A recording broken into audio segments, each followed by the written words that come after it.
It was almost 6 o'clock in the evening when Patrick Dunn finally got home Wednesday night. He had worked an extra hour and a half to finish the wiring job that Wayne Falk, his supervisor, had assigned him that morning.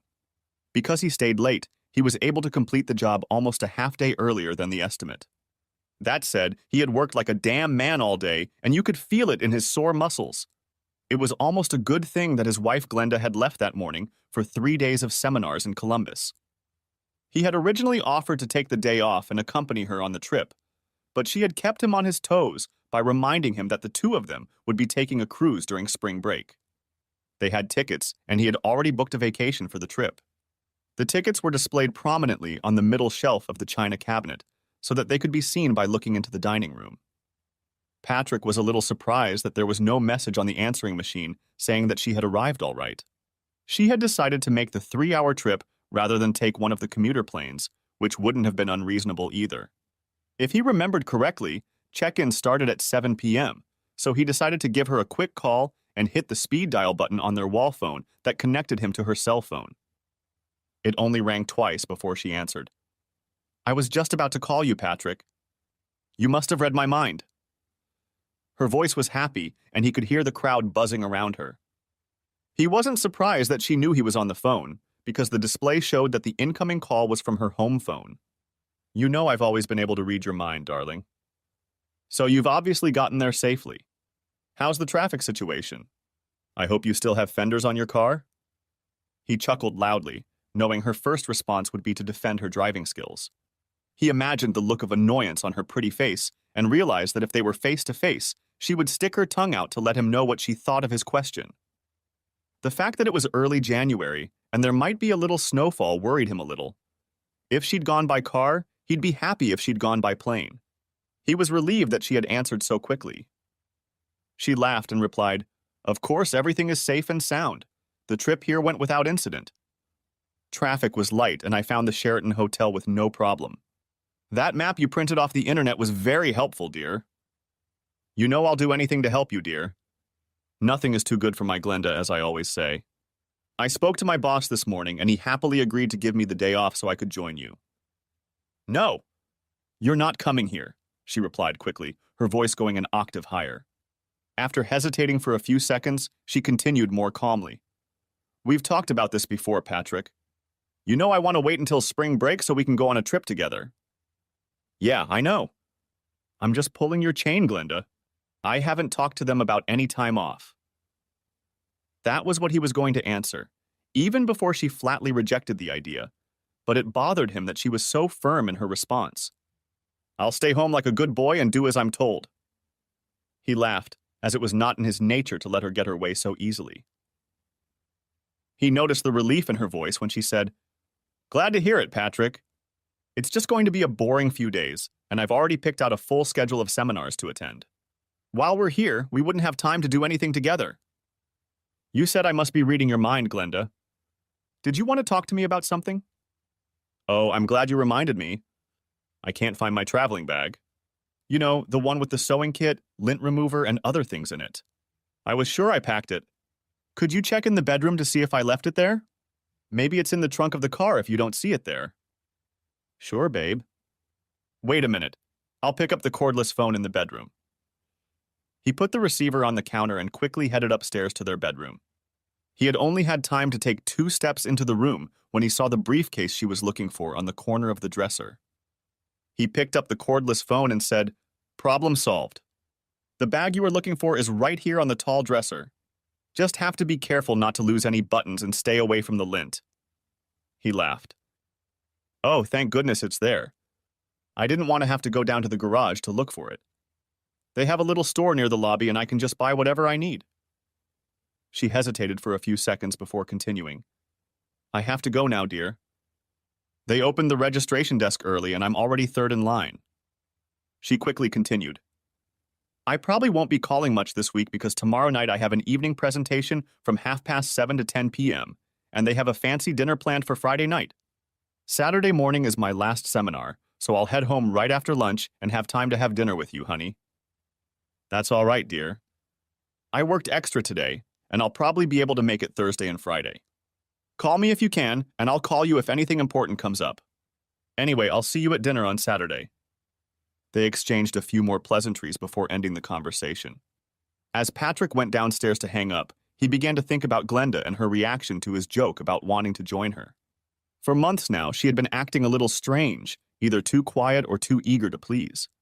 Even when they had first seriously discussed the possibility of him accompanying her on this trip, her reaction had been an emphatic rejection of the idea.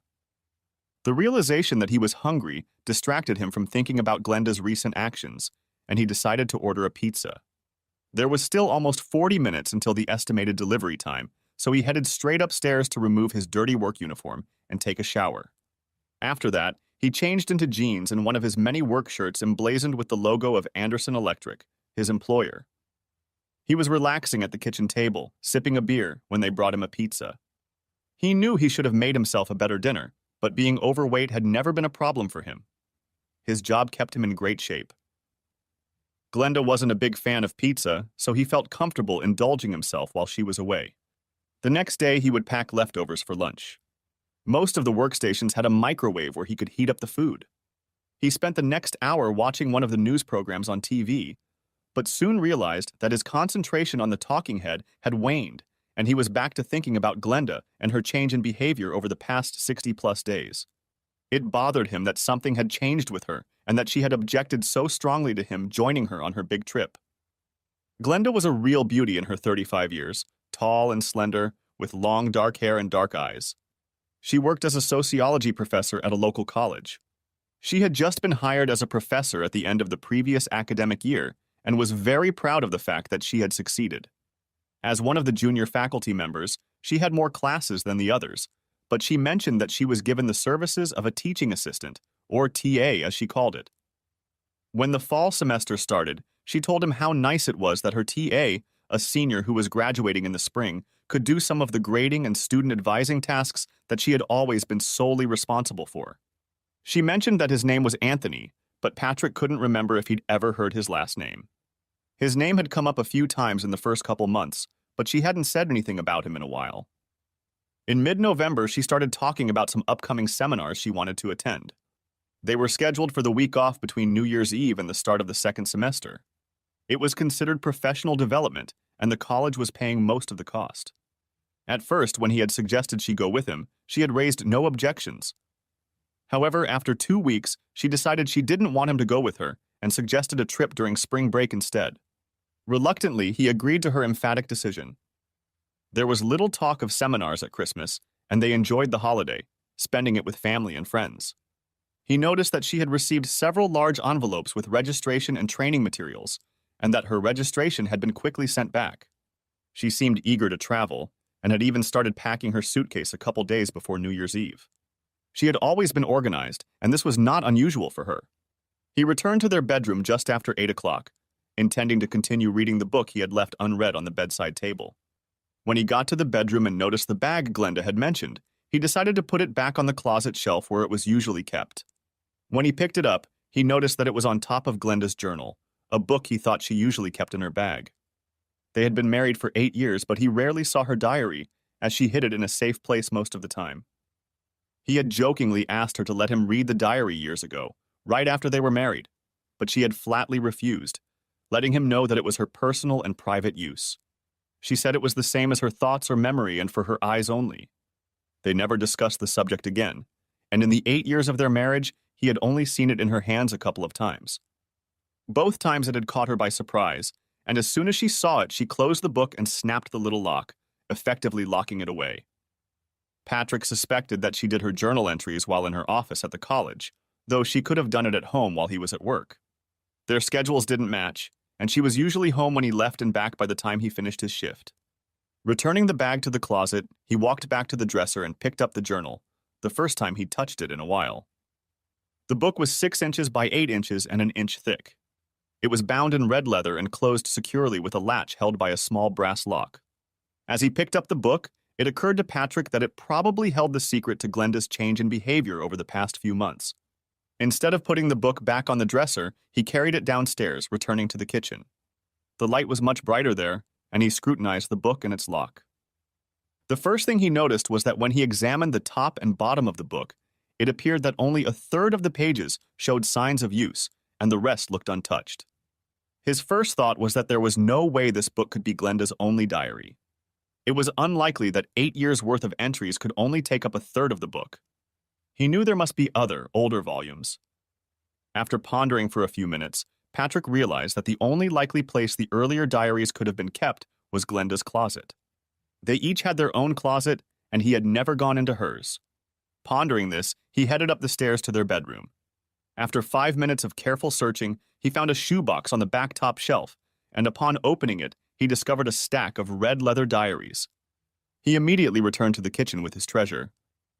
The first thing he noticed was that all the diaries were the same.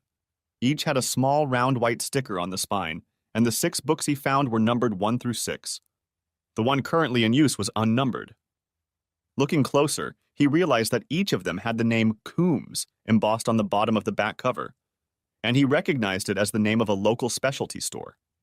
The next thing he noticed was that all 7 locks were identical. None of them had any identifying numbers or marks on them. He wondered if they were all locked with the same key. Another thought came quickly to mind, and he immediately turned to the shelf under the phone and grabbed the phone book.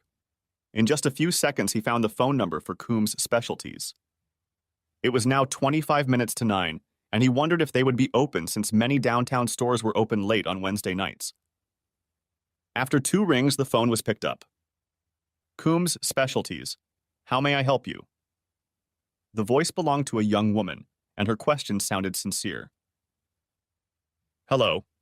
I understand you sell red leather dailies measuring approximately 6 by 8 inches. Do you know if you have any of those in stock right now? I'd like to get one as a gift. I think I know what book you're talking about. Just hold on and I'll go see if they're on the shelf. She wasn't on the phone for about 3 minutes, and when she returned, she said, Yes, we have 2 in stock. After making sure the store would be open until 10 p.m., Patrick quickly left to look at one of the new diaries, which could possibly be used as a source to get the little key that opened them. The chances were slim, but he knew that if he tried to open one of the locks, he would probably ruin it, and Glenda would probably never let him forget that he had tried to look in her diaries. Within half an hour, Patrick was on his way home again, and in his bag he had one of the red leather diaries with a key. It wasn't cheap, almost $60, but he didn't care about the price. It was a small price to pay for him to be able to find out what was bothering his wife. He could always use the new diary as her birthday present. He already had visions of her hiding her illness from him. She'd done it once before when the results of the pap test turned out to be abnormal, and she'd bottled up her worries instead of sharing them with him. It didn't end up being a big deal, but he couldn't help but know that she had a mammogram in the fall. Another thing he thought might have caused her concern was the infighting that was going on among the college faculty. He knew that if she had a problem with a coworker, she would never tell him about it. Glenda believed that she should handle her own problems and make her own decisions when it came to her job. Of course, there was another possibility. He made a conscious effort to ignore her, but she kept prying into his thoughts. What if she was having an affair? Like any gullible husband, he couldn't bring himself to admit the thought, and instead focused on other possible explanations. In some ways, they were an unlikely pair. He was an inch shorter than her, with blonde, neatly trimmed hair and blue eyes. He was muscular and she was tall and slender. They had known each other since high school and had even dated a couple times. After high school, they had gone their separate ways, with Patrick becoming an apprentice electrician and Glenda going to college and graduate school. They met by chance in their final year of college when they were both invited to a mutual friend's birthday party. They hit it off immediately and married a month after she graduated. By then, he was already working as a master electrician and had a small house for which he had recently made a down payment. That house had been their home for the first 5 years, but with Glenda now earning a good salary and Patrick working full-time, they decided to move to a larger house. They had already discussed having a baby, or maybe 2, and decided that by the end of the school year, Glenda would stop using the birth control pills she had been taking throughout their marriage. Back home, Patrick wasn't 100% sure that the key to the new journal he'd bought would fit the locks of the journals he'd found. The key, kept in a small brown envelope in the box that held the diary, seemed very small to him. He began to think that perhaps he should have just asked the salesman if all the locks had the same key. He had already decided that if the key didn't fit, he would forget the whole endeavor.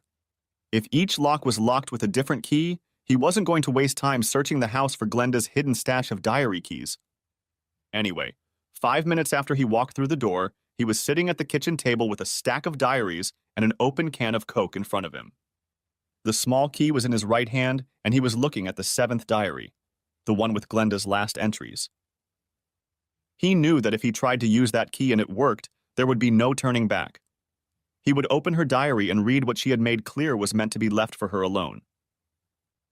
He sat like that for a few minutes, trying to decide if he wanted to cross that line. He worried that somehow he'd accidentally let her know he'd been peeking, and she'd never trust him again.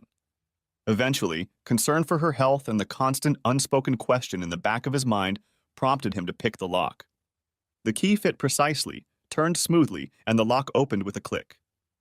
In a few seconds, the book was in his possession, and he opened it to the last page Glenda had used. At the top of the page was the date of the previous day, and about 3/4 of the page had been used. He quickly began to read the neat handwriting written on the page. It took about a minute to read the lines, and by the time he had finished, his face had turned pale, lost all expression, and his eyes had taken on that glint that tears create. He slowly stood up, picked up the can of Coke, and walked over to the kitchen sink. Standing there and staring blankly out the kitchen window, he slowly squeezed the can of Coke, not noticing that the drink soon began to overflow the open can and run down his arm into the sink. Eventually, he did notice his wet and sticky hand, dropped the crushed can into the sink, and washed his fingers clean of the grime. Wiping his hands with a paper towel, he picked up the stack of diaries along with his key and slowly made his way to the living room.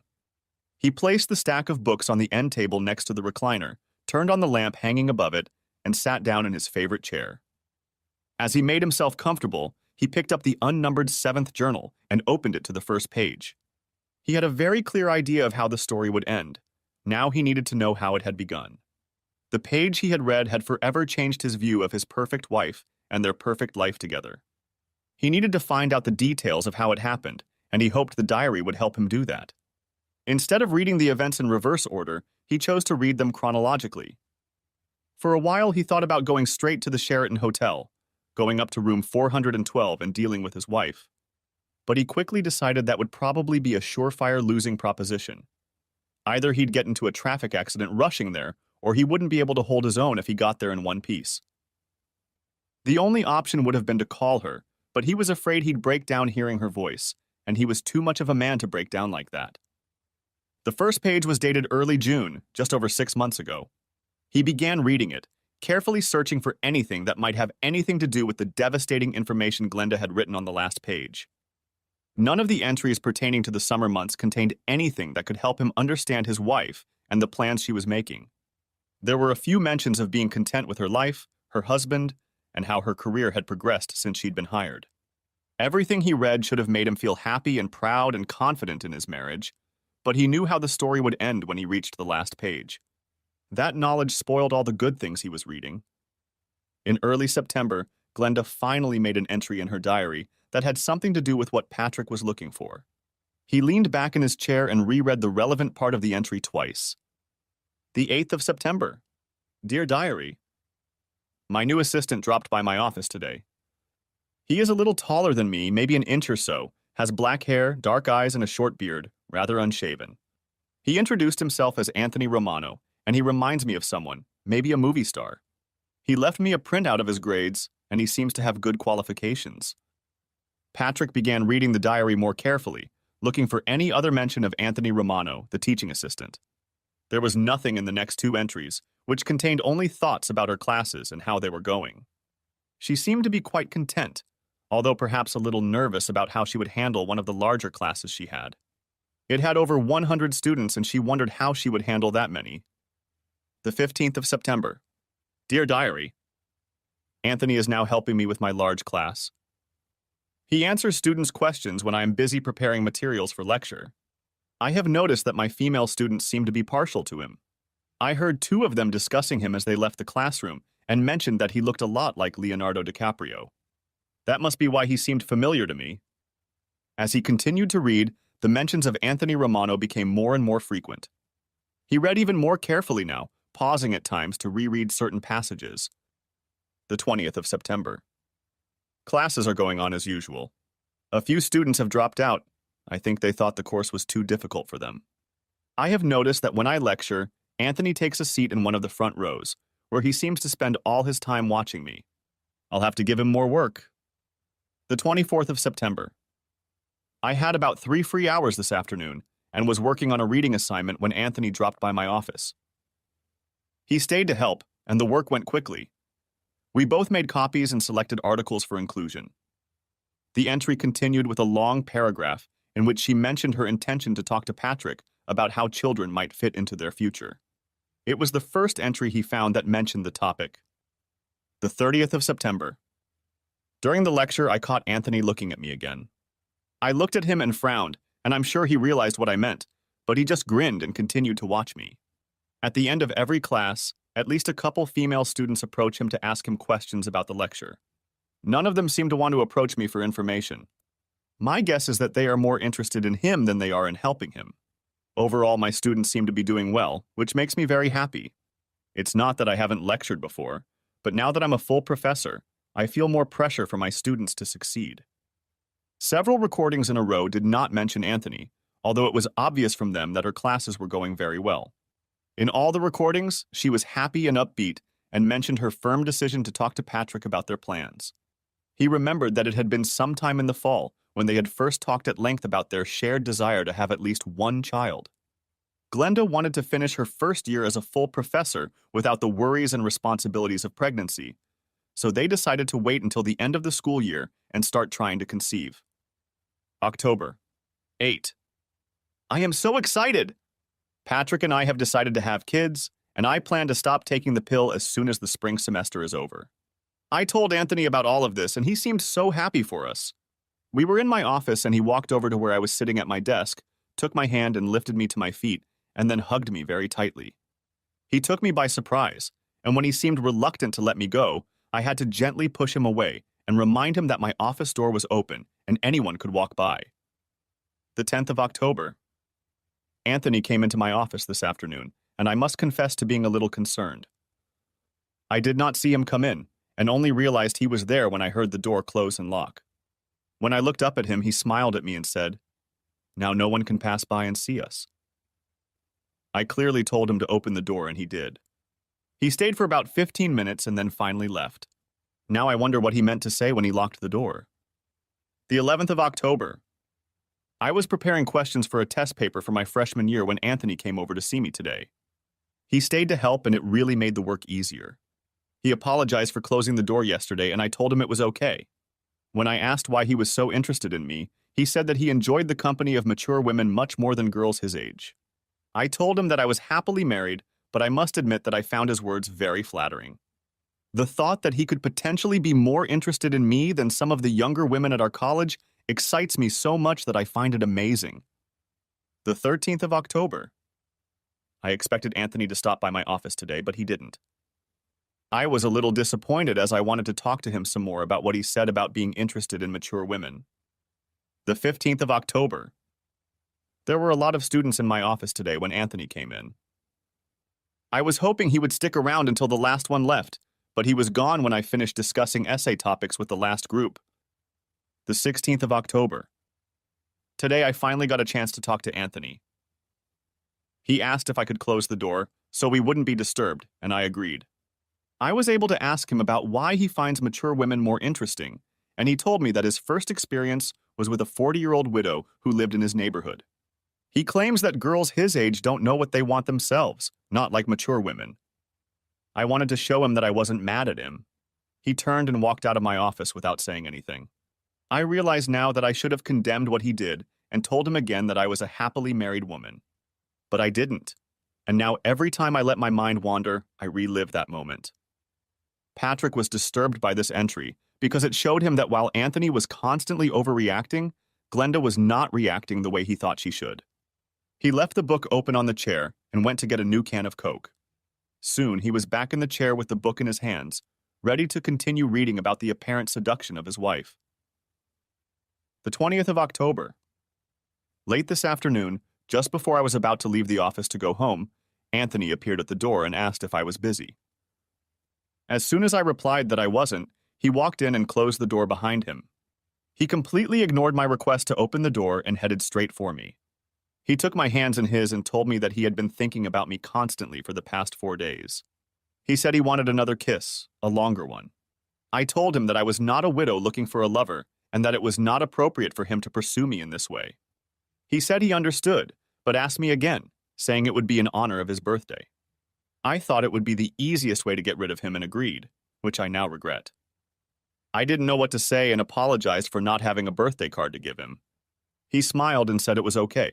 His birthday was in July. I should have been angry at him for tricking me, but I could only laugh at his ploy to get me to kiss him. He thanked me for the wonderful kiss and walked out of the office. I don't know what's wrong with him, but I'm afraid he might get to me. I will have to be more careful with him in the future. Anthony was not mentioned in the next 3 entries. Glenda was busy correcting a small test she had given to her largest class and checking the essays her students had sent in. Patrick thought it odd that Anthony didn't participate in these 2 assignments, but there was no hint in the journal entries as to why he didn't. The 30th of October. For the first time, I am at a loss how to tell you about my life. Probably the only thing I can do is to describe what happened today. I don't know how I'm going to handle Patrick when he gets home, as I'm afraid he might look at me and realize what happened. It all started when Anthony walked into my office this afternoon. I was busy reading and didn't hear him come in, and he surprised me with his cheery, "Hi." When I looked up, he was already closing and locking my office door. Somehow I didn't say a word to him about it. As he approached my desk, he reached over and took my shoulders and pulled me to him. He didn't let me say a word. I felt so ashamed. There's no excuse for not putting an end to it the moment it started, but it was like he turned on a switch in me. As soon as I realized what he was doing, I pushed him away. All he did was smile and say, "Don't even try to suggest that you didn't like it." I didn't say anything back, and he said, "I knew it." When I finally regained the power of speech, I asked him to leave. He smiled slyly and said I'd see you tomorrow. I realize that I'm not handling the situation with Anthony properly. He's making my life so difficult, and I'm sure he knows it. Maybe I should talk to Patrick about it, but I know he won't be too happy with the way I've let things develop. Worst of all, I think about Anthony from time to time. The entire entry for the day consisted of a description of how Anthony felt about his wife, and as he reread it for the 3rd time, Patrick realized that he was once again angry enough to lose control of himself if Anthony were in front of him. Until that moment, he had never considered himself capable of extreme cruelty. The 2nd of November. I think I finally stopped worrying about how I would behave in Patrick's presence. That first night was the hardest. Every time I talked to Patrick or he looked at me, I was sure he would guess what had happened in my office. At one point, he asked if something was bothering me, as I was apparently acting a little abnormal under pressure. He accepted my denial without question, and I thought about how easy it was for me to keep things from my husband. I hope I never have to do that again. The 6th of November. It's been a few days since I last saw Anthony alone. He was in a class where he is contractually obligated to help me, and I noticed that he is still looking at me. When he catches my gaze, he smirks, and I know I blushed the first couple times it happened. I find myself wondering how I'll act the next time he shows up in my office alone. The 8th of November. Anthony came into my office this afternoon, but there were several other students already there. I happened to look up as he turned to leave, and he kissed me and then smirked. I'm sure the other students didn't notice it since they were standing with their backs to him, but I wish he had been more attentive to my position. Just after the new year, I received an invitation to attend a seminar series in Columbus. It looks interesting, and I think I'll attend if I can. I ordered an information packet. The 9th of November. Yesterday was another day that will be very difficult to write about. I am again very unhappy with Anthony's behavior and my own, and I wonder how it will all end if I don't do something about it soon. I had a couple of hours to spare this morning and was hard at work when I heard the office door close and lock. I don't know how Anthony manages to sneak in without me knowing. I asked him to open it, but he just ignored me. When he tried to lift me from my seat, I resisted. Unfortunately, my resistance waned as he continued. I thought, what harm can one more little kiss do? If only that was all there was to it. As soon as I regained control of myself, I pushed him away and ran to the bathroom. Tears stood in my eyes as I got my clothes back to normal. All I could think about was how angry Patrick would be if he saw us, or if he ever found out about this. Anthony walked through the bathroom door. He must have seen that I was really upset and left as soon as he said he wasn't going to apologize and hoped we could do it again. I should have told him not to even think about it, but I was upset and only regained my composure after he left. What surprised me the most was how well I handled myself in Patrick's presence when he got home from work. I'm sure he didn't suspect a thing, and I could hardly believe that I didn't feel tense as we talked throughout the evening. The entire day's entry was again devoted to the Anthony episode, and Patrick reread it several times as his anger built up again. Finally, he turned the page and continued reading Glenda's diary. For a whole week, there was not a single mention of Anthony or anything to do with the developing relationship between Glenda and her TA. Moreover, Patrick noticed a certain sense of satisfaction in her entries. The 17th of November. God, I just don't know what's happening to me. Anthony has taken hold of me in ways I never imagined. I don't know if it's his rough exterior or some flaw in me, but I just can't hold my own around him. This afternoon, he came into my office and sat on the corner of my desk. I told him we would have to talk about what happened the last time he was here, and he quickly agreed. He just watched me and smiled as I told him how wrong it was that we were somehow connected. I reminded him that I was happily married and that my position as a professor could be jeopardized if anyone found out what we had done. As I spoke, he only nodded and smiled at me. When I finished speaking, I leaned back in my chair, confident that he understood my position. Despite my reasonable approach and confidence that the situation was resolved, I detected strange behavior from him. After a few minutes, which seemed like several minutes but actually lasted only seconds and 40, he asked me if I wanted to lock the door or if he should do it. I couldn't find my voice, and after waiting only a few seconds, he got up, closed, and locked the door to my office. Walking back to my desk, he invited me to join him on the small leather couch in front of the bookcase. I can't find the words to explain why I agreed to his request. An hour later, he thanked me and left. We've entered dangerous territory, and I just don't know what to do about it. A big part of me wants to terminate his employment as my assistant, but another part of me says we didn't do anything that bad. I can never tell Patrick about this, and thankfully there's no chance he'll ever find out. My office is on the 4th floor, not facing the street so no one can see us. Hopefully my emotions will be back to normal before I go home to Patrick. Patrick had a hard time reading this post as it was obvious that the situation had escalated quickly. He already felt that he definitely didn't know his wife as well as he thought he did, and had already decided to read all of her diaries, no matter how long it took. He went back and reread 2 pages again. When he finished, he looked up and casually noticed that it was already 2 in the morning. He knew there were many more pages to go, but there was no way he could put the book aside. Before he started reading again, he called the Anderson Electric office and left a message on the answering machine saying that he would be free the next day for personal reasons. He had not yet made a final decision on what he would do, but he knew that his life had already changed forever. Where there had once been love and dreams of the future, there was now only cold emptiness and growing anger. He went into the bathroom to drink the last can of Coke before continuing to work on his journal, and then went back into the living room to get a new one. He wasn't tired and didn't think the caffeine in the soft drink was keeping him awake. His brain was working on a fast track, trying to digest everything he had read. He looked at his watch again and marveled that it was only 8 hours ago that he had talked to Glenda and had his suspicions. The 22nd of November.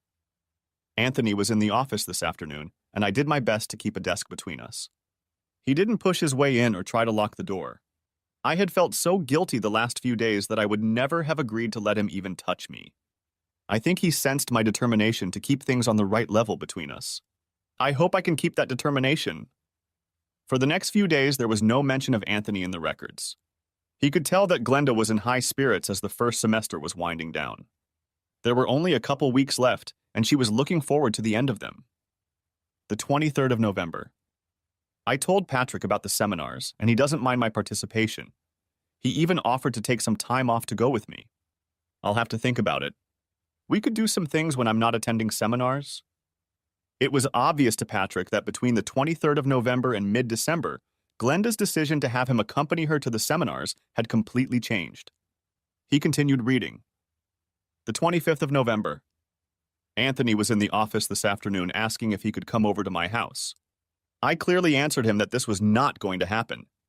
He was particularly interested to know if Patrick was working out of town at night. His next idea was to visit him at the house on 2nd Avenue that he shared with 3 other students. When I told him there was no way I was going to do that, he replied that I could always call him if I changed my mind. His name and number were in the phone book. Except for trying to convince me to meet him outside of college, he was on his usual behavior. I told him about the seminars I planned to attend, and he seemed quite interested in them. I told him they were for faculty only, but he only smiled. The 30th of November. Yesterday was another day that will be very difficult for me to tell you about. It seems to me that I have lost my way altogether. Last night I hardly slept at all, and even Patrick seemed to realize that something was wrong. I wish I could explain to him what's on my mind, but it's just not possible. I've dreamt about Anthony several times in the last couple days. I have no affection for him, but I just can't get over him and the things we did together. What is wrong with me that I can't stop him from doing this? I just stood there and watched him close and lock the door. I couldn't even imagine saying no to him.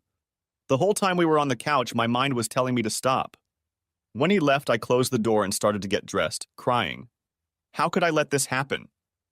I spent the rest of the day at my desk with the door locked, alternately crying and thinking, trying to figure out how this happened. Maybe I should see a therapist. Although Patrick could see that there was genuine regret and anguish in Glenda's words, he could find no justification as to why it had happened, an act in which she had obviously participated willingly. The more he read, the darker his heart became, and the words he read had an extremely negative effect on his usually generous and happy personality.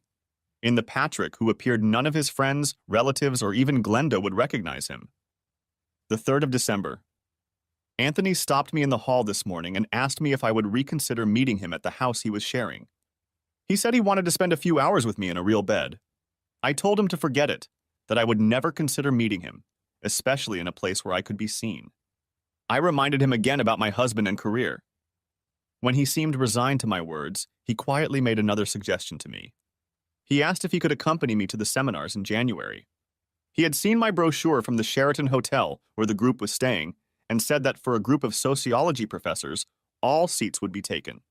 He said he was willing to pay for his own room if I agreed to spend nights with him. I told him to forget it. Before he left, he smiled at me and told me I should think about it. I didn't say anything back to him, but the thought was already lodged in my head. What is wrong with me? Patrick had to take a break as the anger he felt at the two of them began to boil over. He paced back and forth across the living room a few times before heading to the kitchen for another can of Coke. He was tempted to have a few beers, but decided to keep a clear head. He was at a point where he already knew what he wanted to do, but he didn't have a plan, and he knew he would have to make a proper plan. He went back to the living room and opened his journal. The 7th of December. Anthony stopped by my office this morning for a moment to say goodbye. He is going to fly home for Christmas after his exam tomorrow. He wanted to know if he should come back early to go to the seminar with me. He said he knew I was considering that possibility. To distract him, I told him to call me in a few days, that I hadn't made a decision yet. He smiled and said he would call me in a couple days at my office. The 8th of December. Today I told Patrick that I wanted him to stay home while I went to a seminar, that we could go on a cruise during spring break. We had talked about a cruise in the past, so the idea wasn't a new one. He wasn't too happy about it, but eventually agreed to stay home. I feel so guilty for lying to him about this trip. I haven't decided to take Anthony with me yet, but I probably want to keep that option open. Since then, I've thought back to our little affair on the couch in my office many times. I can't understand why I think about it. I am so happy with Patrick and our life together. I've never thought of Anthony any other way than as just a partner. There's definitely no love here. It would be nice to spend some unhurried time with him, as he is definitely an experienced lover. I wonder if he'll call me or give up the idea. The 12th of December. Anthony called me at the office this morning. He still wants me to take him to Columbus with me. He suggested that I call them and book 2 adjoining rooms so no one would see us go into the same room. His idea of me calling him my brother and booking a room in his name sounds foolproof. He said he'll call me again tomorrow to see if I've done everything, and if so, he'll call them to put the room on his credit card. Now I have to decide if I'm going to consciously plan to cheat on Patrick. The 14th of December. Anthony called again today. Apparently he tried to call me yesterday, but I wasn't in the office. I did call and made the appointment he suggested. I felt so bad doing it. We were given numbers 412 and 414. He is going to call today and put number 414 on his visa. He seems excited about it. I can't say I'm really excited, but I think I'm looking forward to it. Anthony will be leaving at the end of the spring semester, and he is no longer in the TA program. I hope I won't be tempted to meet him again after our 3 nights at the Sheraton. I don't know what it is about Anthony that turns me on so much. There have been plenty of handsome men in the past who have looked at me, but I've never been tempted. I think he's the kind of guy who naturally knows how to push all the right buttons. At least I think he is. God, I hope Patrick never finds out about this. It would kill him. He doesn't deserve that at all. There were several entries in the rest of December, but only one of them mentioned Anthony or the plan he and Glenda had made to spend 3 nights at the Sheraton. Apparently, he called her home 2 days after Christmas. The 28th of December. Yesterday, Anthony called me at home. I was shocked to hear his voice, but at the same time grateful that Patrick had to work. Anthony said he was prepared for a man to pick up the phone, and in case he did, he would ask for a girl named Veronica. He said he just wanted to make sure I would still agree to it, since he would have to fly back for New Year's Eve if he was going to go with me. I told him I was going to take him with me, and he was very excited. I tried to talk about it calmly, but deep down I had to admit I was excited too. I really expected this to help me get rid of him. Before Patrick and I had gotten married, I had never spent even 2 nights in a row with the same man. I thought about it, and maybe that's why I decided to go along with Anthony's suggestion that we spend that time together. I just pray it throws me off balance. Patrick looked at his watch and saw that it was almost 5 in the morning. He knew that the next entry was the one he read first, right after he opened the diary. He had almost finished the last book of Glenda's diaries, but he had already decided he had to read them all. Even though from what he had read, it was clear that she had never cheated on him, he needed to know for sure. He wanted to know if there was anyone else he could take his anger out on. He already knew he had a lot to do today, so without finishing the last page, he went back to the kitchen to make coffee. There would be time to sleep later. With a cup of fresh coffee in hand, he returned to the living room to reread the last page of the book. The 3rd of January. Well, tomorrow is a big day. I'm leaving for 3 days of seminars and 3 nights with Anthony. I'll pick him up before I leave town, and I'll probably drop him off at his house on the way back. Thank goodness Patrick didn't seriously try to talk me into taking him with me on this trip. I don't know what I would have said to him if he had. Patrick got me a map from the internet so I wouldn't get lost when I drove there. This afternoon, while he was at work, I looked online and found that there is a Victoria's Secret store in the mall next to the Sheraton. I think I'll buy a couple outfits to wear with Anthony, and I can always rinse them out before coming back to wear them for Patrick. I don't really like the thought of doing that, but he'll never know. I forgot to tell Anthony that he better have a good supply of condoms, since I'm not going to risk bringing home a surprise for Patrick. If he doesn't have condoms with him, we can always stop by the drugstore. There's probably one at the mall with the lingerie store. I think we'll stop there before we check in. I can't believe I'm so excited about this trip. I'm also wondering if Anthony will expect me to do things that Patrick and I have never tried. I'm not sure I'd like that because it would be hard to offer Patrick something new right from the doorstep. He might wonder where I got the idea. Maybe if that happens, I'll save what I learned for our cruise because you can always say I'm just adventurous.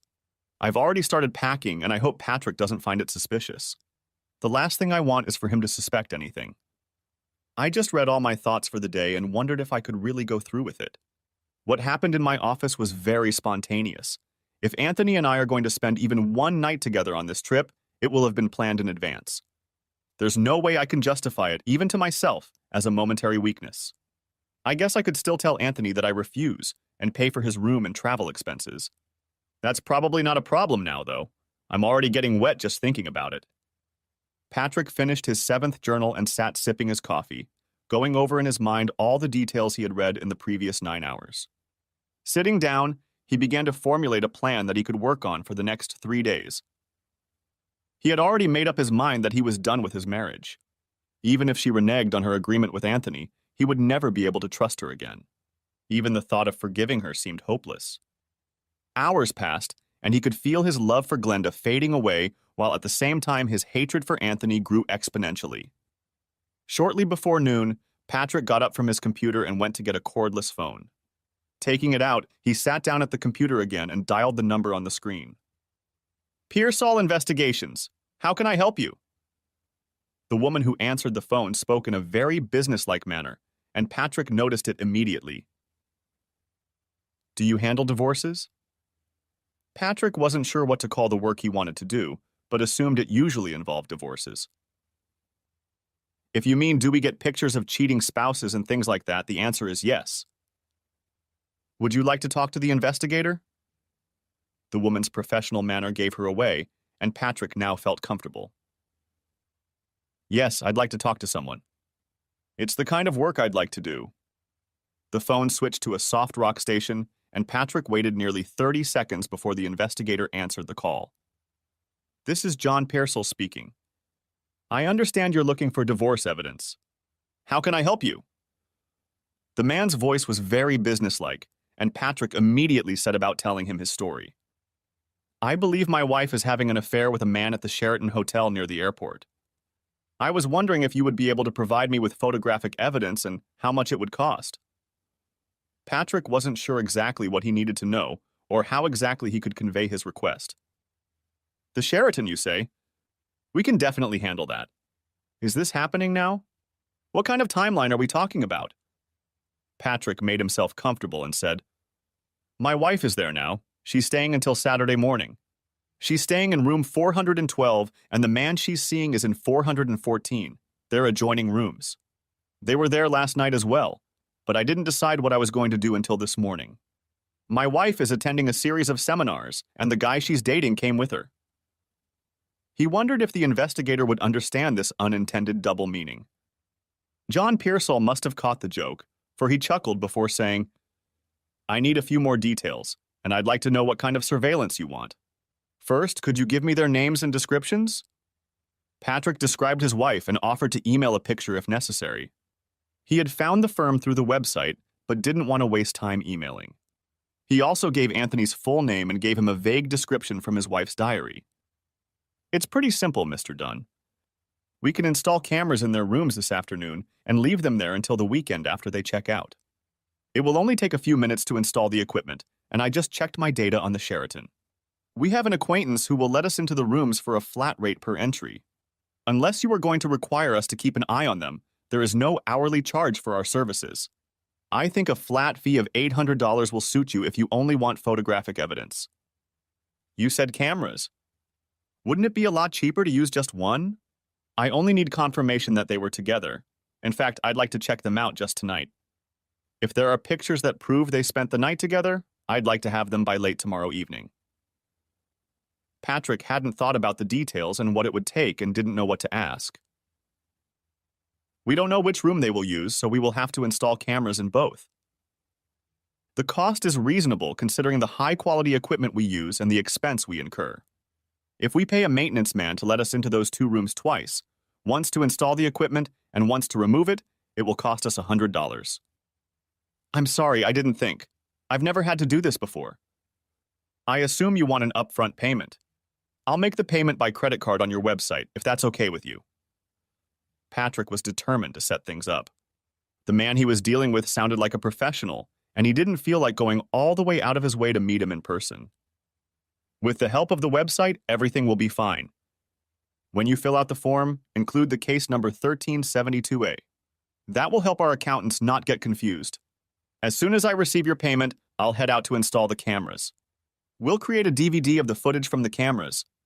I'll need your name and address to forward them. It seemed simple to Patrick, but having the DVD mailed to him wouldn't do much good. Could you keep the DVD in your possession until I contact you? Right now I need pictures to prove that they're really out there dating. I don't need anything explicit, just pictures that make it clear they are having an affair. You can email them to me tomorrow and I'll print them out here. You're the boss, Mr. Dunn. I can easily take pictures from the video stream. The DVD can stay in your file until you request it.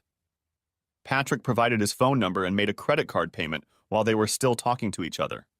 After confirming the payment, the investigator promised to start installing the cameras right away. Satisfied with his arrangement with the private investigator, Patrick finally succumbed to sleep deprivation. He stretched out on the couch and soon fell asleep. By late afternoon, he woke up somewhat refreshed, but definitely hungry. After eating a warmed-up pizza, he returned to his chair, opened the first of the 6 completed diaries, and began to read. Things went much faster now because he didn't reread anything and didn't spend much time thinking about the content. He had just finished the first volume and stood up to stretch his legs when he received a phone call from Glenda just before 10 o'clock in the evening. He felt surprisingly comfortable talking to her. Neither of them had hinted to each other that they had secrets. As he hung up, he wondered if it was as easy for her to hide her intentions as it was for him. Now that he had his plans worked out, it was simple for him to do whatever was necessary. As he pondered this, he wondered if he would ever feel like a normal person again.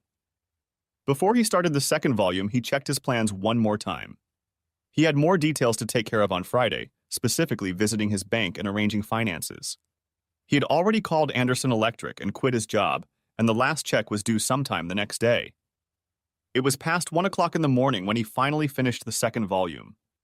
It took him much longer to read the second book than the first, because he realized that it was quite possible, even likely, that while he was sitting there reading, Glenda was in bed with Anthony at the Sheraton Hotel.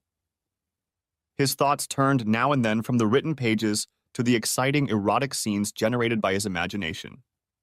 By this time, Patrick was very tired and decided to sleep a few more hours if he could. He knew he wouldn't be able to sleep in the bed he and Glenda always shared, so he stretched out on the couch again. Surprisingly, he managed to doze off and eventually woke up at 7 in the morning, feeling rested. After a quick breakfast, he resumed reading, starting at the beginning of the third volume. By noon, he had finished the third and fourth volumes and was able to put the diaries aside to complete all the to-dos on his list. The first thing he did was stop by Anderson Electric to pick up his last check and clear out his locker. The owner of the company, Gus Anderson, was trying to convince him to change his mind as he hated to lose his best employee. When Patrick explained a little about his situation, Gus realized that his pleas were going nowhere and reluctantly shook Patrick's hand, wishing him the best. He managed to get Patrick to promise to return to Anderson Electric in the future if possible. The trip to the bank took a little longer as he had a lot more paperwork to do. When he was finally able to leave, the cloth bag contained more than $20,000, the entire amount he had been able to withdraw from joint and personal accounts. He had hoped for more, but additional funds would require Glenda's signature. The money he was able to withdraw was just to meet his immediate needs. It was almost 4 o'clock when he got home, and the first thing he did was check his answering machine. There was a message from Pearsall Investigations, and pulling himself together, he dialed the direct line number to John Pearsall. "This is John Pearsall. How can I help you?" "This is Patrick Dunn taking your call. Were you able to set up the cameras and have you gotten any results?" "Ah, yes, Mr. Dunn. We were able to set up cameras in both rooms yesterday afternoon, and I received the results just after noon today. Both rooms were vacant when we were there, so it was a very quick in-and-out operation." Patrick hesitated for a moment before asking, Was there anything special on the tapes?" He was almost holding his breath, waiting for John Pearsall's answer. "Well, Patrick, this isn't easy for me to say, but your suspicions have been confirmed. I'm sure we'll have all the evidence you'll need to file for divorce." The two of them spent the night in your wife's room and had sexual relations on several occasions. "I have transferred the video files to DVD, and you will have them whenever you want them. You mentioned that you would like 3 frames from the videotape, and I am willing to email them to you if you still want them." Those words from John brought tears to Patrick's eyes, much to his own surprise. Despite everything he had read, knowing that he had visual confirmation somehow took the whole situation from possible fiction to actual fact. "Yes, please send me the pictures." "Thank you very much, Mr. Pearsall. If everything is fully paid for, I believe our business is complete." "Yes, your payment has covered the bill in full." "Are you sure you are all right? Your voice sounds a little different than it did yesterday. I know situations like this often lead to a lot of emotional pain, and frankly, I'm a little concerned." Patrick regained control of his emotions, but you could definitely hear a note of concern in his voice when he said, "I'm fine, thank you. I'll be sure to let you know if I need anything else. I'm sure your attorney will want a copy of that DVD, unless you decide to file for divorce on grounds other than adultery. In any case, we'll keep it for a year or until we get your instructions. You know, many of my clients have told me that psychotherapy can help in situations like this. It's not my expertise, but I realize that an affirmation like the DVD I have here often makes a big difference to the injured party, and that a good therapist can help you through it all. Please don't worry, Mr. Pearsall. I know what I need to do to overcome this. Thank you for your professional help." Patrick hung up before John Pearsall could say anything else. His face had turned into a mask hiding his emotions, whatever they were. He was still sitting at the kitchen table when he heard the computer beep that a letter had arrived. He quietly made his way to the room where the computer stood and opened the letter from Pearsall Investigations.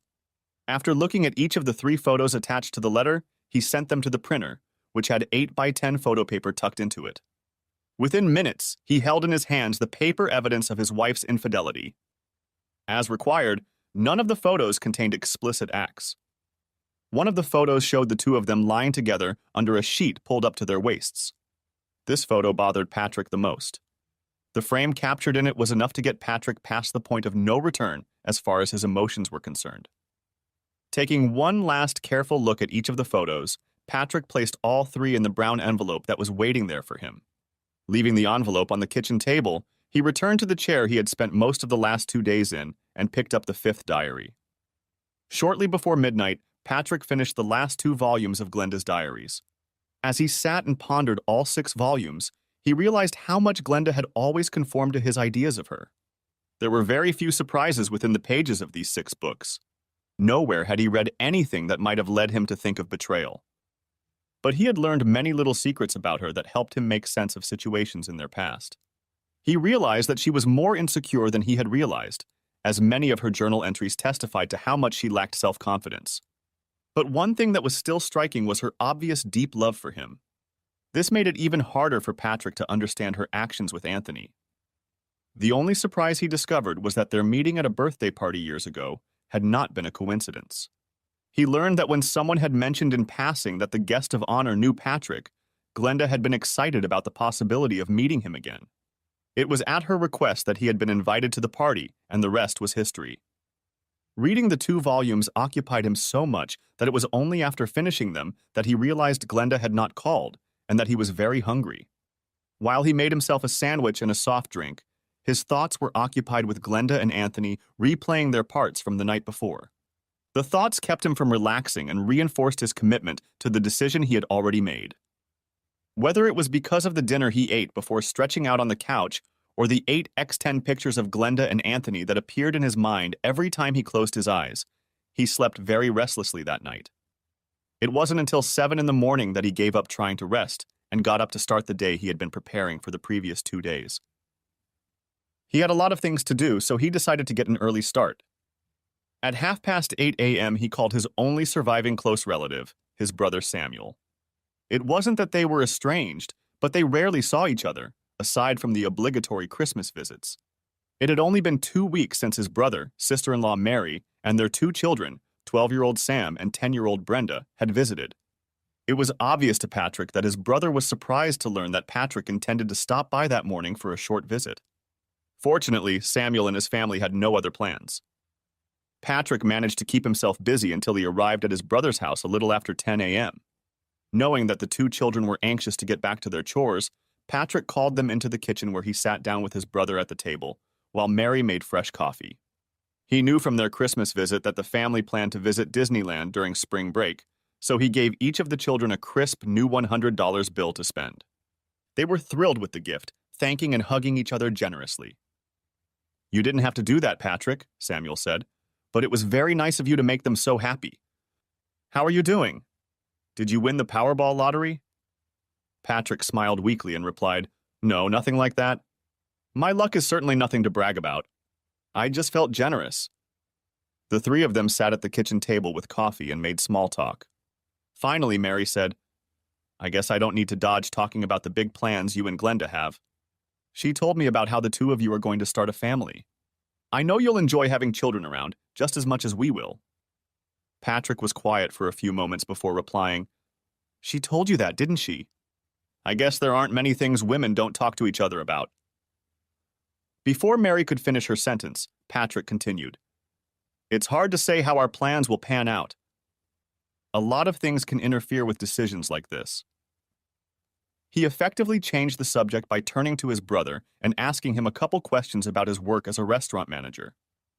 A few minutes after the coffee cups were finished, Patrick got up to leave. "Just in case I don't see you again until next Christmas, I hope you're doing well." He shook his brother's hand quickly, then turned and gave Mary a brief hug. "I'll be thinking of you." With that short remark, he turned and walked away, and the three of them said their goodbyes as he walked to his car. As Patrick drove away, Samuel turned to Mary. I wonder what that was about. He seemed to be thinking about something, but he didn't seem like he wanted to talk about it. Mary didn't seem to think anything unusual was going on and replied, Patrick is probably just trying to kill time until Glenda gets back from the course she signed up for.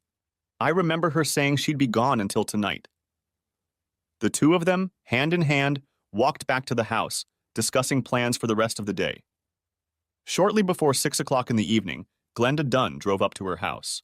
She was a little surprised to see that Patrick's car was not there and quickly entered the house through the side door to the kitchen. She had rehearsed her first meeting with her husband since coming home and was a little flustered that he wasn't home and only silently answered her call when she entered the kitchen. That she had returned to an empty house was not a surprise to her. In a way, she knew it was a good thing, as it would allow her to unpack and throw the clothes from her suitcase into the washing machine. She was about to take another shower, unsure if the morning shower had completely washed away the last traces of Anthony. As she walked past the kitchen table, she noticed a piece of paper pinned to the center of the table by a salt shaker. Realizing it must be from Patrick, she picked it up. Glenda, Gus called me from his office this morning. He needs an anchor for an urgent job in Centerville, and I've agreed to keep an eye on him. Overtime will be good. I'll be back tomorrow afternoon. Patrick. Glenda was slightly unhappy with the note, though it allowed her to accomplish everything she wanted to do before her first meeting with her husband after the trip. She put the note on the kitchen table and took her bag upstairs to take everything to the washing machine. As she walked up the stairs, she had already decided that she was going to take a nice, long, hot bath instead of a shower. She transferred the things that needed washing to the laundry basket and was already carrying it to the bedroom door when she noticed her journal on the tall dresser. She immediately remembered that she had left it in her emergency bag on Wednesday and picked it up to carry it downstairs. She was relieved to see that the diary was where she had left it and that it was undisturbed. She had intended to update it during the trip, but had been unable to do so after discovering that she had forgotten it. She realized where it was when Patrick told her where the emergency bag was, and she distinctly remembered putting 2 items in there. Patrick had obviously put the bag back on the shelf and left the journal where it was. She decided to update it while she did the laundry, since it was a little early to relax in the tub. While the washing machine removed the last traces of Anthony from her clothes, Glenda made herself a sandwich and a bowl of soup. When she finished her meal, she put the dirty dishes away in the sink and walked over to the phone where she pressed the preset button to call Patrick's cell phone. It rang twice before she realized the ringing sound was coming from the wicker basket on the kitchen table. In the basket, they both kept their keys, cell phones, and sometimes their wallet or change. Hanging up the phone, she walked over to the counter and took Patrick's cell phone from the basket. Damn! How am I supposed to reach you now? It was a purely rhetorical question, and after asking it, she walked back to the kitchen table and placed the day planner in front of her. The small brass key that could be used to open the diary was in her wallet, attached to a piece of red yarn, and she quickly used it to undo the lock. Having removed the lock, she opened the book to the first blank page, took a pen, and began to write. The 7th of January. The most eventful 4 days of my life have just ended, and I hope I can remember everything I wanted to tell you. Some things may not be pleasant to put on paper, but I have to do it. When I picked Anthony up from his house, it was obvious that he was looking forward to it. As we drove, he kept trying to touch me, and I resented him a little for it. Eventually, he left me alone until we got on the highway, after I warned him that someone I knew might see us. The farther we got away from the city, the more I relaxed, and when we finally got there, I was already enjoying myself and his attention. We stopped at the mall before heading to the Sheraton, and while he went to the drugstore, I went to the Victoria's Secret store to pick out some lingerie. He must have run all the way there and back because he joined me in the store before I could buy anything. He made several suggestions and I ended up buying 1 set that he liked and 2 that I preferred. I wore it for him Wednesday night and he doesn't know it, but I wrapped it in an empty bag and left it in the trash can when we left the store this morning. There's no way I can wear it for Patrick, especially since Anthony picked it out. I've also decided to throw away the 2 sets of bras I bought since I don't want anything to remind me of my nights at the Sheraton.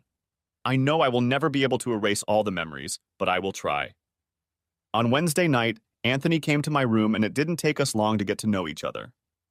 After that first night, I finally realized there was a huge difference between sex and love. I told Anthony that was the end of it. The novelty I had enjoyed that first night together quickly wore off, and I began to realize how much more I enjoyed making love with my husband. I didn't want to fight with Anthony, so I didn't say anything to him until we started getting ready for bed. He became very angry, and for a while I was even a little scared of him. Since it was getting late, we agreed to stop arguing and we both fell asleep pretty quickly, although I had already started making plans on how I was going to try to make it up to Patrick for all of this. Friday morning, I woke up to find Anthony getting ready to do it with me. I tried to stop him and told him that I meant what I had said the night before. He wouldn't listen to me. When he finished, he went back to his room and I locked the connecting door between our rooms. I spoke to him through the locked door and told him not to plan on coming to my room again. He replied that it was fine and that he would find another partner for Friday night. He told me that I wasn't the only female sociology professor staying at the hotel. Sure enough, after the closing dinner, I saw Anthony with one of the women who had attended several sessions with me. I know she was married, but she was as fascinated by Anthony as I was. You can't imagine the relief I felt when I realized I didn't have to argue with him last night. I heard them enter his room. Last night, lying in my bed, I began to realize that Anthony is a predator, choosing older women he feels he can manipulate. To my eternal shame, I am one of the women he was able to control. I was afraid the ride home with him would be horrible, but it actually went quite well. Now that I saw Anthony for who he was, I was able to maintain control of the conversation and our physical interaction. I think he had enough to satiate himself, as he was behaving quite decently. He didn't argue when I told him I didn't want to see him anymore. I think he realized he couldn't control me anymore. I had a lot of time to think as we drove home, and I've already decided that I'm going to make an appointment with a psychiatrist or psychologist on Monday morning. I need to know that I will never cheat on Patrick again, and to do that, I think I need to understand how I let Anthony take control of me. I have to do something about this obvious flaw in my character. What allowed this shameful episode to happen must be brought under control or eliminated. I would rather die than succumb to that kind of temptation again. I have also decided to spend the rest of my life making amends to Patrick, even if he never learns the reason why. It's enough that I know this terrible secret. I can only pray that he never finds out. There is one more decision I have made. If Patrick agrees, I intend to stop taking the pill when my current prescription expires in 12 days. The prospect of having children has begun to worry me, and there is no point in waiting any longer. When Glenda finished writing her long entry, she used the pen as a bookmark, left the book on the table, and went upstairs to prepare the bath. She took the cordless phone with her into the bathroom in case Patrick called. When the tub was filled to the proper level, she added bath oil, lit the candles, and submerged herself in the water. As she settled into the tub, she finally closed her eyes and let the warm water relax her. She was so comfortable that she was on the verge of sleep when she had the feeling that she was being watched. She slowly opened her eyes and turned her head to peek into the bedroom, but no one was there. She went back to resting comfortably and continued to think about how she could make it up to Patrick for her foolish relationship with Anthony. An hour later, she returned to the kitchen completely refreshed. After putting the laundry in the dryer, she returned to the kitchen table to reread the last entry in her journal. For a moment, she was confused by the fact that the pen was missing from the book. She was sure she had left it between the pages, but soon realized her mistake when she saw it on the kitchen table next to the wicker basket. Taking the pen, she opened the diary and began to read. Sunday morning, Glenda got up refreshed and was excited to start a new phase of her life. After spending the morning cleaning, she showered and changed into an outfit she knew Patrick liked. By mid-afternoon, she was relaxing at the kitchen table with a cup of coffee while a large roast was cooking in the oven when she was interrupted by a knock on the side door. She was surprised and alarmed to see two large men standing outside the door. One of them, a young uniformed policeman standing off to the side with his hand on the butt of a holstered pistol. The second man was slightly older, dressed in a suit and coat, and held a police ID in his hand. "I'm Detective Rankin, and this is Officer Reynolds. We're with the Springfield Police Department, and we're looking for Patrick Dunn. Could you tell us if he's home?" Glenda's face reflected relief, and she quickly replied, "Patrick is at work right now. As soon as I saw you, I was afraid something had happened to him. I'm his wife, by the way. Maybe I can help you." The two men exchanged a quick glance, after which the detective said, "Maybe we should go inside." "It's a little chilly in here." Glenda stepped away from the door and said, Sure, come on in. She led both men into the kitchen and continued, Why are you looking for Patrick? A look of concern reappeared on her face. Then she asked, He's not hurt, is he? Detective Rankin quickly replied, No, nothing like that. As far as we know, your husband is in perfect health. We just need to talk to him about a case we're working on. Are you sure your husband is at work? Of course I'm sure. She walked over to the counter and picked up the note Patrick had left for her. She held it out to the detective and then continued, You can read his message for yourself. It was waiting for me when I got home from my trip last night. Officer Reynolds positioned himself at the counter from where he could watch the back entrance as well as the entire kitchen. He continued to keep his hand on the butt of his weapon. Detective Rankin handed him a note, and after reading its contents, the officer handed it back to him. Do you mind if I keep this, Mrs. Dunn? When she shook her head, the detective opened the zippered briefcase and placed the note inside. Glenda's curiosity took over, and she nervously asked, Why do you need to talk to Patrick? What interest could the police possibly have in him? He's never been in any trouble. The detective replied, This morning we received a call from homicide reporting a murder. The call was recorded, and we were able to trace your husband's cell phone from the number it was made from. We are now working with your husband's cell phone carrier to find out where he was at the time of the call. Relief ran across Glenda's face. Well, obviously you made a mistake somewhere. I tried to call my husband last night as soon as I got home, and when I called his cell phone, I found that he had left it at home. It's in that basket over there. She pointed to a wicker basket on the kitchen table. The detective's face was clearly skeptical. Do you mind if I check his cell phone? When he finished speaking, he walked over to the basket, looked at it for a couple moments, then picked it up and returned to the kitchen table with it. I don't see any cell phone here, Mrs. Dunn. Are you sure you're not thinking about some other day than yesterday? Glenda's face reflected shock as she verified that the basket was indeed empty. She quickly walked over to where the basket had been and looked around, even though it was obvious that there was nothing else on the counter. I don't understand. His phone was still there when I tried to call him last night. She shifted her gaze from officer to detective with obvious frustration and concern. Well, I can't explain why the phone wasn't in the basket where you claim it should have been, Mrs. Dunn. Obviously, I have to believe that the call that was traced to your husband's cell phone was actually made from that phone. The detective opened his folder and made a few notes before continuing. Is your husband familiar with Mr. Anthony Romano? Glenda was even more surprised at the mention of that name, and her face lost color for a moment before she replied, I know Anthony Romano, but my husband doesn't know him. Anthony was my assistant last semester. The two men exchanged glances again before the detective said, So your husband had no reason to dislike Mr. Romano? Are you absolutely certain he didn't know him? Glenda began to look panicked as she replied, No, Patrick never met Anthony. The detective took a few more notes before looking up at her and saying, Well, your husband seems to have known Mr. Romano well enough to make the call that reported him murdered. Glenda was so shocked by this statement that she sat down at the table and only then said, Anthony is dead! He was on a trip with me and I just brought him home around 5:30 yesterday afternoon. How can he be dead? Detective Rankin sat down on the opposite end of the table and asked Glenda, What was your relationship with Mr. Romano? Could they have been a reason for your husband's murder? Glenda's face turned white as the detective spoke. After a moment, she came to her senses and said, Anthony was just a high school student, my assistant, and my husband had no reason to do that to him. Although she said these words, the tone of her voice was not convincing.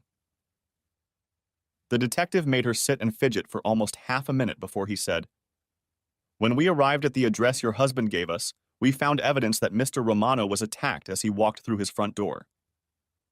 There was a travel bag lying in the middle of the hallway, as well as footprints indicating that a fight had taken place there.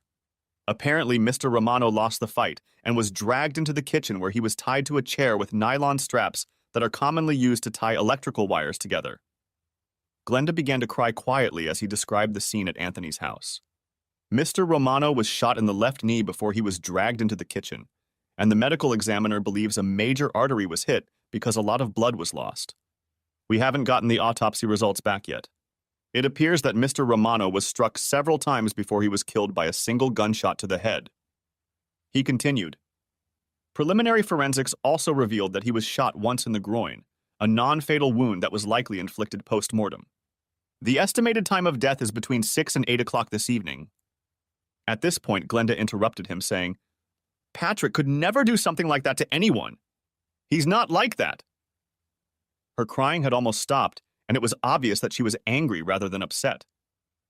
The detective turned to his notes again before continuing. According to state records, your husband has a permit for a .25 caliber semi-automatic handgun. One of the bullets that hit Mr. Romano was recovered from the chair he was tied to, and our technicians have tentatively determined that it was a .25 caliber. There also remains the question of motive. Detective Rankin rummaged through his folder and finally pulled out 3 photocopies, which he placed on the table in front of Glenda. These are photocopies of 3 photographs found at the crime scene. Their placement on the table next to Mr. Romano indicates that he was shown the 3 photos before he died. Blood spatter indicates that they were there when the fatal shot was fired. I don't think you've been completely honest with me about your relationship with Anthony Romano or your husband's interest in him. Glenda took the 3 photocopies in her hands and stared at them in shock as the detective spoke. When it dawned on her exactly what the photos depicted, she began to cry in earnest, saying, No! Patrick couldn't have known. Just as he was about to continue describing the crime scene, the detective received a call on his cell phone. During the 3-minute conversation, he said almost nothing and spent most of the time writing in his notebook. While he was writing, Glenda had become quieter and was now sitting with her hands in front of her face, sobbing. Finishing his notes, the detective looked up at Glenda and said, Your husband's call was made from Windsor, Ontario. The local police in Windsor worked with a cell phone company and found his cell phone. It was in a cloth bag along with credit cards and a .25 caliber handgun that was registered to him. The bag was in a trash can in the Walmart supermarket parking lot. Neither himself nor his car was seen, although license plates from his car were also found in the trash. They believe he may have stolen a license plate from another car in the parking lot to blend into the flow of cars from Ontario. This news did not comfort Glenda, and she continued to cry inconsolably as she sat at her desk. After watching her for a few minutes, the detective pulled another photocopy out of his folder and placed it in front of her. It was a copy of a photograph of a small brass key with a ruler lying next to it. There was a small key in the photos. We have no idea of its significance. Do you recognize it? Glenda looked at the photograph and immediately grabbed her purse. In a matter of seconds, she retrieved the diary key from her wallet and held it next to the photo of his doppelganger.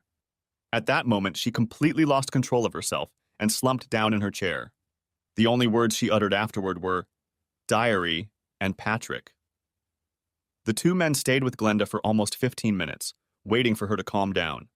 Eventually, they managed to convince her to call someone who could come and be with her. After making sure her sister would arrive within a few minutes, they finally left. As they walked to their cars, Officer Reynolds asked, Do you think they'll apprehend him quickly? It all depends on how well he can hide for the next 2 weeks. He hasn't committed any crimes in Canada, so I don't know how high a priority their police will place on finding him. It's not like he's a serial killer. If he manages to go undetected, the longer he's on the run, the less chance he has of being caught. If he's still at large 6 months from now, we might ask for the case to be publicized on TV. Some of these most wanted shows are getting good results. Officer Reynolds pondered that answer for a few seconds before asking another question. What did you think of that cell phone story of hers? I thought she was serious when she said the phone was there last night. Yeah, I agree. I don't think she was lying or confusing her statement. I suspect he came back here, but for some reason never followed through with the plan.